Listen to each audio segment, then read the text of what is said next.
आज हमारे बीच एक विशेष अतिथि हैं जो हम सबको एक विशेष विषय पे जानकारी देंगे, हम लोग को इसके विषय में बताएंगे। इनका परिचय मैं दे देता हूँ। ये दिव्य चेतना सत्संग के आचार्य श्री निरंजन जी हैं और ये आज हम सबको ध्यान और सत्संग में लोगों के बीच जो अलग अलग समझ बनी है उसमें अंतर और संबंध के बारे में बताएंगे। हाँ, आपने ठीक कहा। लोग सत्संग और ध्यान को अलग समझते हैं। बहुत सी संस्थाएं हैं जो केवल ध्यान की बात करती हैं, ध्यान के बारे में लोगों को मोटिवेट करती हैं। लेकिन केवल ध्यान, मैं केवल ध्यान की बात कर रहा हूं। केवल ध्यान हमें किस ओर ले जाता है ये जानना जो बहुत जरूरी है, बहुत जरूरी है। ध्यान का मतलब क्या होता है? तो ध्येय में मिलना। अब हमारा ध्येय कुछ भी हो सकता है। अगर हम प्रॉपर गाइडेंस में नहीं हैं तो हमारा ध्येय कुछ भी हो सकता है। ध्येय कोई विचार भी हो सकता है, कोई खास बिंदु भी हो सकता है, कोई भगवान की छवि भी हो सकती है, गुरु की छवि भी हो सकती है, कोई प्रकाश भी हो सकता है। तरह तरह की चीजों को ध्येय बना करके लोग ध्यान करते हैं। ध्यान करने से क्या होता है? तो हमारे अंदर ऊर्जा उतरती है, शक्ति पैदा होती है। 72,000 नस नाड़ियों में जो हमारा लाइफ फोर्स फैला हुआ है, बिखरा हुआ है, वो एक जगह एक्युमुलेट होता है। बहुत बड़ी शक्ति के पुंज में वह हमारे सामने आता है, हम उसके स्वामी बनते हैं। लेकिन याद रहे, शक्ति का कभी नाश नहीं होता है, शक्ति का डाइवर्सन होता है। अगर हमने अपने जीवन में कोई ध्येय गलत चीज को बना रखा है, किसी के प्रति कोई ईर्ष्या द्वेष पाल रखा है, किसी के प्रति कोई शत्रुता पाल रखा है, सबसे ज्यादा इसकी अगर हमने अपने जीवन में प्राथमिकता दे रखी है, तो ध्यान से जो पैदा होने वाली ऊर्जा है, जो शक्ति है, वो उसी ओर डाइवर्ट हो जाती है। अगर आप रावण के जीवन को देखें, बहुत बड़ा ध्यानी है, बहुत बड़ा तपस्वी है। ऐसा नहीं है कि ध्यान करने से, तपस्या करने से उसके अंदर में ऊर्जा पैदा नहीं होती। ऊर्जा उसे मिल रही है, वो शक्तिशाली बन रहा है, लेकिन उसकी सारी शक्तियां कहां जा रही हैं? तो निगेटिव चीजों में खर्च हो रही है। उसने निगेटिव थॉट्स को पकड़ रखा है, ईर्ष्या द्वेष को पकड़ रखा है। वो चाहता है कि उससे कोई आगे ना बढ़े, जो भी आगे बढ़ता है उसे वो दबाने की कोशिश करता है। तो ये जो स्वभाव है, ये जो वृत्ति है, ध्यान करने से जो भी ऊर्जा बन रही है, जो भी शक्ति मिल रही है, वो उसी ओर खर्च हो रही है। इसलिए एक ब्राह्मण का पुत्र होते हुए भी, एक तपस्वी का पुत्र होते हुए भी, ऋषि का पुत्र होते हुए भी वो राक्षस बन जाता है। जितने भी असुर हुए, उनके अंदर में यही देखने को मिलता है।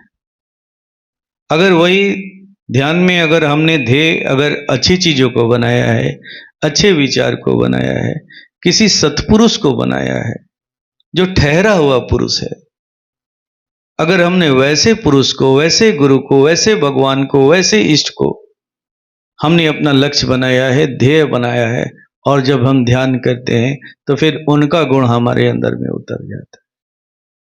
हम एक भगवान बन सकते हैं, मानव नहीं महामानव बन सकते हैं, महा इंसान बन सकते हैं। ध्यान में इतना फ्लैक्चुएशन होता है, इसलिए ध्यान कभी भी किया जाना चाहिए तो एक योग्य पुरुष के मार्गदर्शन में होना चाहिए। जहां तक आपने बात पूछा कि सत्संग और ध्यान में क्या अंतर है, यही सत्संग और ध्यान में अंतर है कि सत्संग हमारे मन मस्तिष्क में अच्छे विचारों को जोड़ता है, अच्छे विचारों को डालता है, सही रास्ते पर चलने के लिए प्रेरित करता है। सत्संग में क्या होता है, तो हम अपने इष्ट की आरती करते हैं, एक अच्छे भाव में आते हैं, फिर उसके बाद कुछ भजन होते हैं। जब भजन सुनते हैं तो और पॉजिटिविटी बढ़ती है। फिर प्रवचन होता है, प्रवचन से क्या होता है, तो हमारा ब्रेन वॉश होता है। थोड़ी बहुत जो भ्रम शिकायतें अंदर में रहती हैं वो धीरे धीरे हट जाती हैं, एक पॉजिटिव थॉट में हम आते हैं। और फिर अब हम एक विशेष प्रणाली के द्वारा ध्यान में जाते हैं। जब ध्यान में जाते हैं तो केवल और केवल पॉजिटिव ऊर्जा को लेकर के निकलते, जो हमें इंसान ही नहीं महा इंसान महामानव बनाता है। यहाँ पर कोई निगेटिविटी हमारे मन मस्तिष्क में नहीं होती। तो सत्संग से जुड़ करके जो हम ध्यान करते हैं उसमें हमें राक्षस बनने की संभावना बहुत कम होती है, नहीं के बराबर होती। अगर हम सत्संग के नियमों का सही तरह से पालन करें और उसके माध्यम से जब हम ध्यान करते हैं तो ध्यान हमें महामानव बना सकता है, महावीर बना सकता है, हनुमान बना सकता है। आपने काफ़ी अच्छा हम सबको जागरूक किया कि ध्यान और सत्संग में क्या अंतर है। साथ ही हम सब इस चीज़ के लिए भी इच्छुक हैं कि ध्यान करें तो किसका करें। हाँ, यह भी बहुत ही अहम प्रश्न है। अक्सर लोग ध्यान के लिए अपने ध्येय का सही तरीके से चुनाव नहीं करते और फिर ध्यान की दिशा और दशा दोनों ही बदल जाती है, वो समझ नहीं पाते। शास्त्रों की अगर सुने तो अगर आप प्रकाश का ध्यान करते हैं तो प्रकाश कैसा होना चाहिए, तो शोक रहित प्रकाश होना चाहिए। शोक रहित प्रकाश का मतलब हुआ वैसा प्रकाश जिसमें कोई कार्बन ना हो, वैसा प्रकाश जो प्रकाश डल ना हो, उसमें प्रखरता हो, तेज हो। अक्सर हम इस प्रकाश को पकड़ नहीं पाते हैं, समझ नहीं पाते। यहीं पर गुरु की जरूरत पड़ती।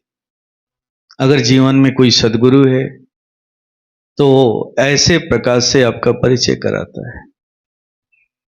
एक बार जब परिचय करा देता है तो फिर वो प्रकाश को समझना पकड़ना आसान हो जाता है।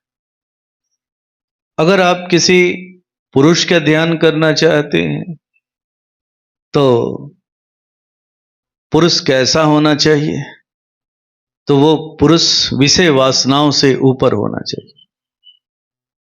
अगर किसी गुरु का चुनाव करते हैं तो गुरु का चरित्र कैसा होना चाहिए, तो जो विषय वासनाओं से ऊपर हो,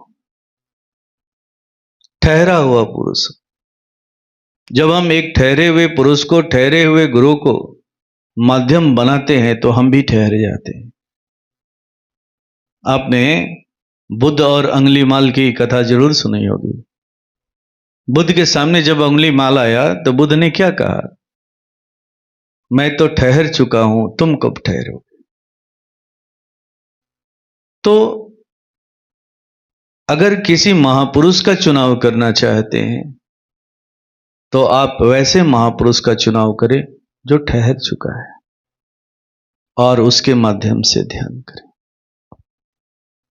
आपसे एक और चीज़ भी हम लोग जानना चाहेंगे कि फिर ध्यान कैसे करें। आप ध्यान कैसे कराते हैं? ध्यान की बहुत सारी प्रणालियां हैं, बहुत सारे लोग अपने अपने तरीके से ध्यान कराते हैं।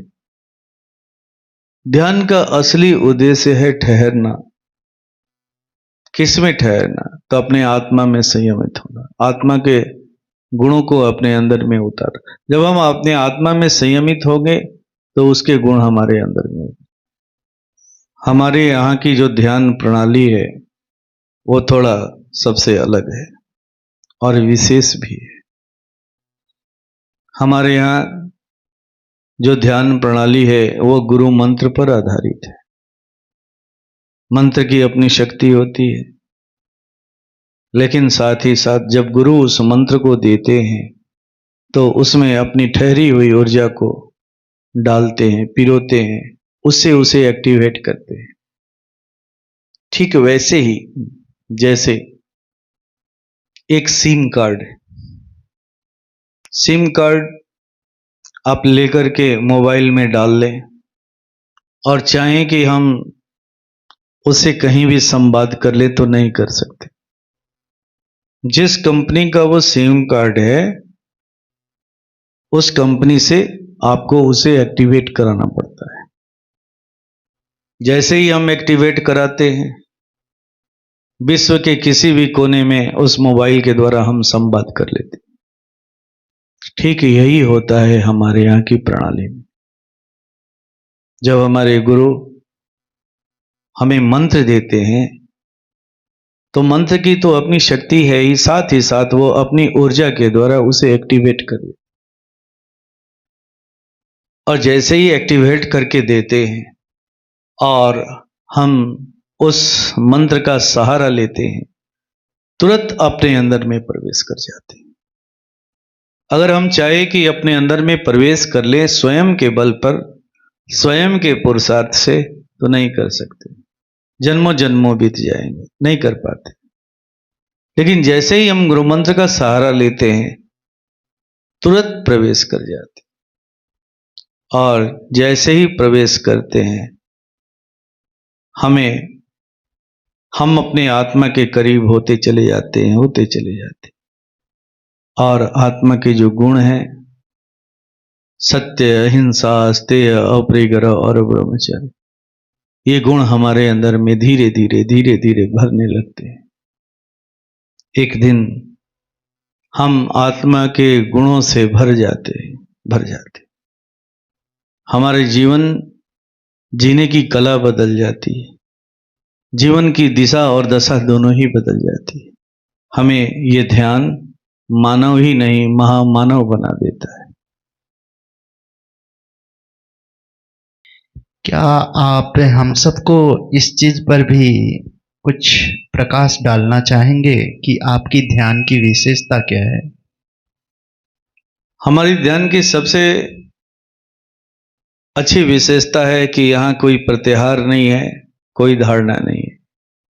जैसे पूर्व काल के ध्यान की जो प्रविधियां हैं उसमें बहुत सारा समय जो है ना वो प्रत्याहार और धारणा में ही बीत जाता है। साधकों का प्रत्याहार और धारणा ही सिद्ध नहीं हो पाता है। वो ध्यान में फिर आगे बढ़े तो कैसे बढ़े, वो ध्यान में प्रवेश ही नहीं कर पाते। लेकिन हमारे यहाँ की जो ध्यान प्रविधि है वो अद्भुत है, अद्भुत है।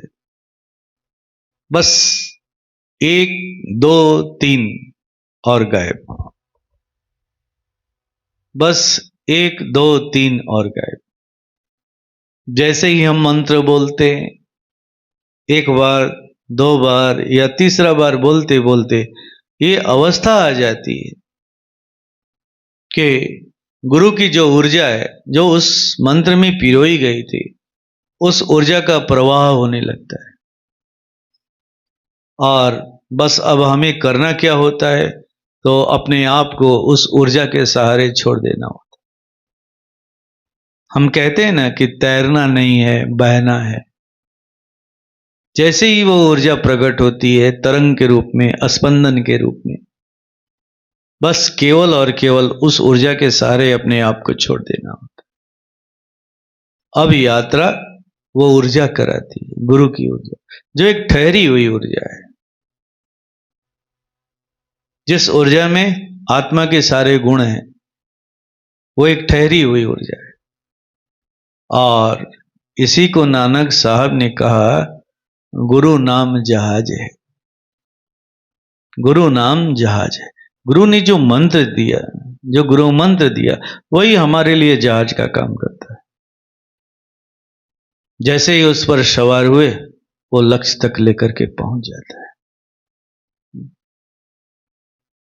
ये आपकी बातें हम सबके लिए काफ़ी प्रेरणादायी है, क्योंकि समाज में ये जो भ्रांतियां हैं या अस्पष्टता है ध्यान और सत्संग को लेकर के, वो एक क्लियर विजन नहीं दे पाता है उन लोगों को जिनको इसकी बहुत ज़्यादा ज़रूरत है, और ख़ास करके उस वर्ग में जहाँ पर लोग शिक्षा या अपने प्रोफेशनल ज़िंदगी में काफ़ी ज़्यादा भीड़ भाड़ और भौतिकता के पीछे कार्य कर रहे हैं, वो इस बात को समझ नहीं पाते हैं। वैसे समाज के लिए और भारत वर्ग के समाज के लिए ध्यान और सत्संग की जो आपने प्रेरणादायी बात बताई है, इससे हम सब अपने जीवन में आपके माध्यम से और आपके सत्संग के माध्यम से कोशिश करेंगे कि आपके सत्संग का लुत्फ़ उठाएं और आपकी सत्संग की सेवा और ऐसी ध्यान प्रणाली को अपने जीवन शैली में उतारना चाहेंगे, ताकि इसकी फ़ायदा हम सबको भी मिल सके और हम सब एक अच्छे इंसान बन सके। अंत में मैं यही कहना चाहूँगा ध्यान और सत्संग को लेकर के कि ध्यान कोई जरूरी नहीं है कि हमें वो महामानव बना दे, केवल ध्यान। लेकिन वही ध्यान जब सत्संग से जुड़ जाता है तो हमें वो महामानव बनाता है, हमें इंसान बनाता है, हमारे चरित्र का निर्माण करता है। और चरित्र सबसे बड़ा धन है। जब चरित्र का निर्माण हो जाता है वहीं पर ईश्वरीय सत्ता रुकती है, ठहरती है। वरना ईश्वरीय सत्ता तो उतरती है लेकिन लीक कर जाती है हमारे दुर्गुण रूपी छिद्रों से, वो लीक कर जाती है, ठहरती नहीं है, भाग जाती है। तो सत्संग सबसे पहला काम करता है चरित्र का निर्माण। और जब जैसे जैसे हमारे चरित्र का निर्माण होते जाता है वैसे वैसे ध्यान का रिजल्ट हमें पॉजिटिव देखने को मिलता है। हम कभी राक्षस नहीं बन सकते, जब भी बनेंगे तो महामानव बने। अगर संसार ये चाहता है कि हर मनुष्य मानव बने, इंसान बने, तो उसके जीवन में एक सत्संग होना परम आवश्यक है। सत्संग के मार्गदर्शन में ध्यान, सत्संग के मार्गदर्शन में सेवा। अगर सेवा करने की भी वृत्ति है तो भी सत्संग जरूरी है। सच्ची सेवा तभी व्यक्ति कर सकता है। सेवा धर्म का सही अर्थ एक सत्संगी ही समझ सकता है। सेवा का जो उद्देश्य है उसका अर्थ केवल सत्संग ही सत्संग ही समझा सकता है। इसलिए ध्यान हो, सेवा हो, जो कुछ भी हो, अगर हम सत्संग से जुड़ करके करते हैं तो याद रखिएगा वही आपको महामानव बना सकता है। अगर जीवन में सत्संग नहीं है और ध्यान है तो फिर ध्यान की दशा और दिशा किस ओर जाएगी आप नहीं समझ पाएंगे, पता भी नहीं चलेगा कि आप और किस ओर जा रहे हैं, किस ओर जा रहे हैं। लेकिन सत्संग हमें इस बात को समझाता है कि आपकी ध्यान की दिशा किस ओर जा रही है, सही दिशा में जा रही है कि गलत दिशा में जा रही है।